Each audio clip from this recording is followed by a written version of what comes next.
telah dibongkar Jumat 10 November 2023. Sekretaris Dinas Perhubungan Kota Ambon, Dodi Retop, mengatakan proses pembongkaran sudah dilakukan sejak Kamis kemarin.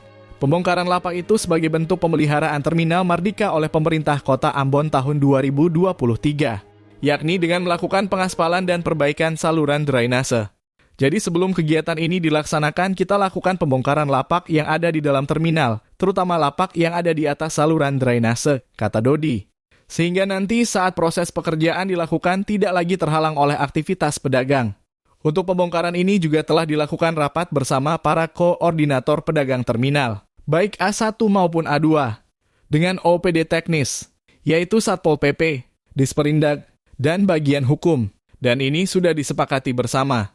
Diakui sebelum pembongkaran ini juga Disub telah menyurati para pedagang. Tribun X sekarang menghadirkan lokal menjadi Indonesia.